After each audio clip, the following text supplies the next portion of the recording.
Hello everybody, this is Dr. Dalton. Thanks for clicking on the site there. Just got my phone here. Got done with a workout, a little run here. This is part of the path over here I kind of ran through. It's maintained by the a local club here. It's kind of overgrown right now, but it opens up a little bit. What you're looking at here is a big dock that's not really used at this point.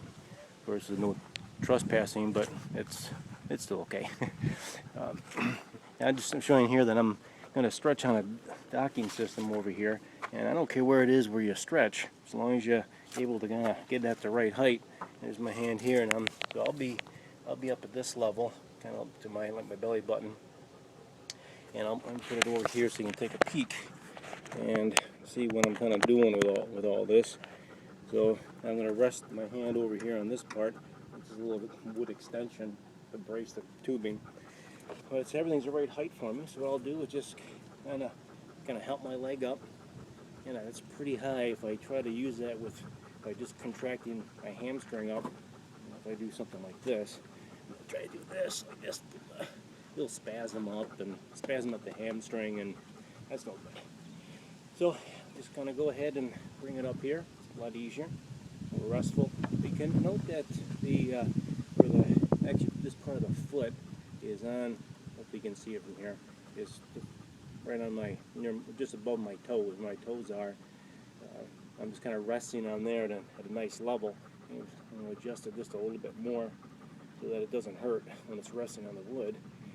And so from here, I'm just kind of bracing myself, my left arm on the board and my forearm resting here. I'm able to kind of hold my body weight so I'm not having to force it. So I'm just kind of using good biomechanics. And I'm just, at this point, just kind of letting my left quadricep just really relax as well as I can. And again, I'm not contracting at all. I'm just aware of the stretch like we talked about. Just be aware of it. It's not painful. You don't want it to be painful. And then it's all about duration.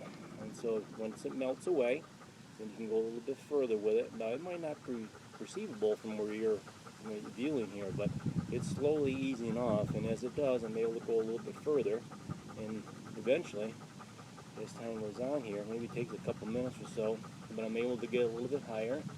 That's where the stretch, it's a little painful. I'm backing off just a tad bit. There it is, and it's kind of, again, letting it melt away, and as it melts away, then I can go a little bit further. So I'm doing this one, maybe about 30 seconds so far, like that. I'm getting further and further. I'm getting more and more upright. Now, what I've been noticing when I was running the last 10 minutes or so is that my outside of my left knee was starting to get a little bit tighter. And it's not a knee issue. It's the fact that I'm not flexing and getting good range of motion of my knee. And so as my quadriceps and as my hamstring start to get better and more flexible, then that in turn will improve as well, and you won't get that. So that's a big major problem. You got to at least get under control first, the flexibility. So that's pretty good for now. Now I take it off like so.